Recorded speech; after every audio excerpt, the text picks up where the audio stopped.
and welcome to 5 O'Clock Tales. I'm Molly Wellman, and I put this show together to show you some really cool drinks and some cool stories, and I hope you're enjoying it. I know I am.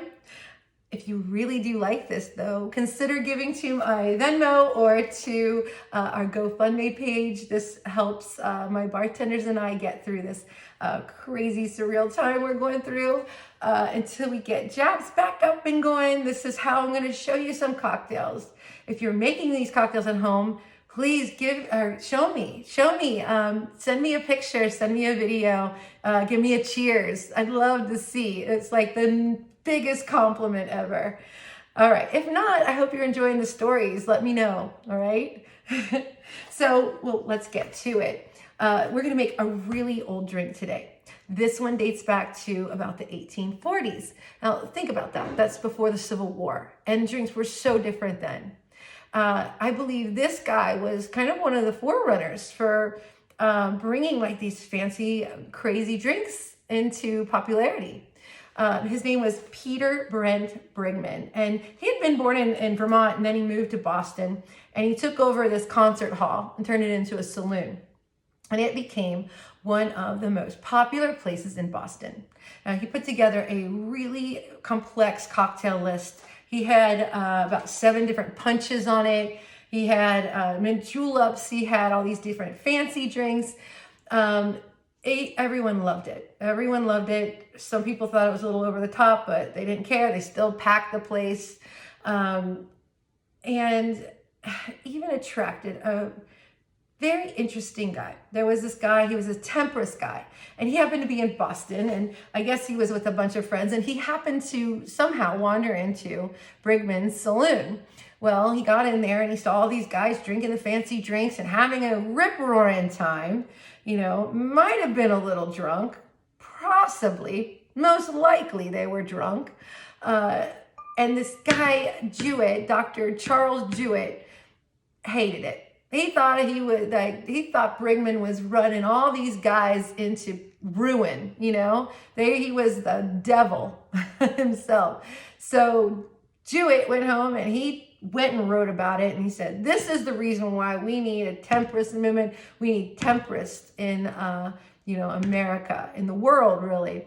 And, Brigman didn't stand down. Brigman went on, he made a whole new list of fancy drinks, even more juleps, even more punches. And he even made this drink we're going to make today.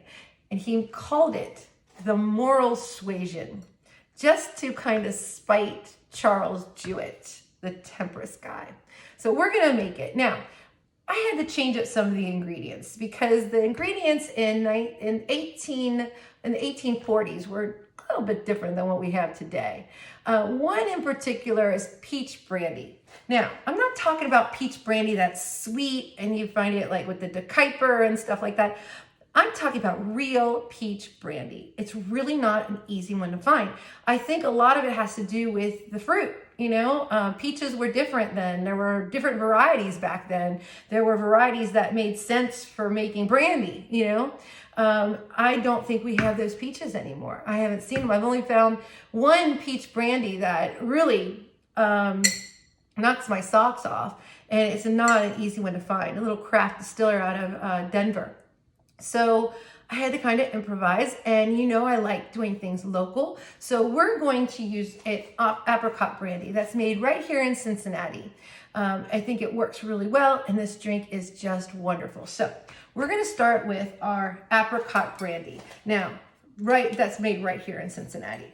Now, with this, you'll want to add, 2 ounces of this. Like I said, it's a strong drink. In the 1840s, they drank stronger drinks.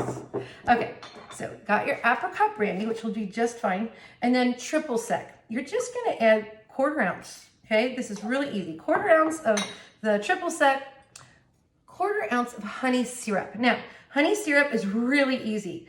What you don't want to do, what you don't want to do is take a thing of honey, like a little bear of honey, and squeeze you don't want to squeeze a whole little pile of honey into this drink, that pile will sit on the bottom of the glass and you'll never get anything out of it. So for honey syrup, I usually take about like a half part of water and then a whole part of honey, just to kind of water it down a little bit so that it mixes really into your cocktail. Okay. Next you'll want our good old maraschino. I told you I would help you get through all of these ingredients that you're buying to make these drinks, and you will. So don't worry. I will not let you waste your money at the liquor store. You will use these ingredients to make fantastic cocktails that you will enjoy and your friends will enjoy. I mean, after we can start hanging out with our friends, that is, you will use it. So don't worry. I know it's not cheap. I know. All right, so a 1/4 ounce of the maraschino right in there. And then we're gonna go with a 1/2 ounce of our fresh lemon juice. And you remember what I say about fresh lemon juice, always fresh. 1/2 ounce right in there. We wanna balance all those sweet liqueurs that we just added to this incredible drink. Now, what we're going to do next is we are going to shake this. So add ice. You don't even really need to shake it. We're gonna just give it a stir, actually. I don't wanna chill it. I just kind of really wanna chill it a little bit, but I really wanna mix it. I know there's juice in this, and I know the rule of thumb that I've said. I love the complexity of this, so I'm going to stir it. You can shake it if you want, it's fine. All right, now strain this into a snifter like this. If you don't have a snifter, you could use a Collins glass. Make sure you're using crushed ice though. I have crushed ice on my refrigerator here at home. If you don't have crushed ice, get a towel, put some ice cubes in it, go outside with a hammer and crush it. You'll get a little bit of aggression out. It's gonna be great. Do not do it on your countertop. B would kill me if I crushed ice on this countertop. So take it outside or take it to a very solid place that you're not gonna break anything, because somebody will get mad at you. And remember, you are inside with them, okay? All right, strain this right into that glass with all that beautiful crushed ice. And then what we're going to do then is we're gonna take our brandy or cognac or whatever you have, and we are going to pour that right on top. Just like so. Oh my gosh, this looks amazing. Okay, and it's gonna layer it just a little bit. Doesn't that look beautiful? All right, and then just to make it pretty, you're gonna get some fresh fruit. If you have fresh fruit, great. If you don't need to have fresh fruit, it's okay. I happen to have fresh fruit. I eat fresh fruit every morning. All right, some berries. You could add some orange slices on here if you want, whatever you want. For some reason, like old cocktails, they like to put berries of the season or fruit of the season on top of all of their drinks.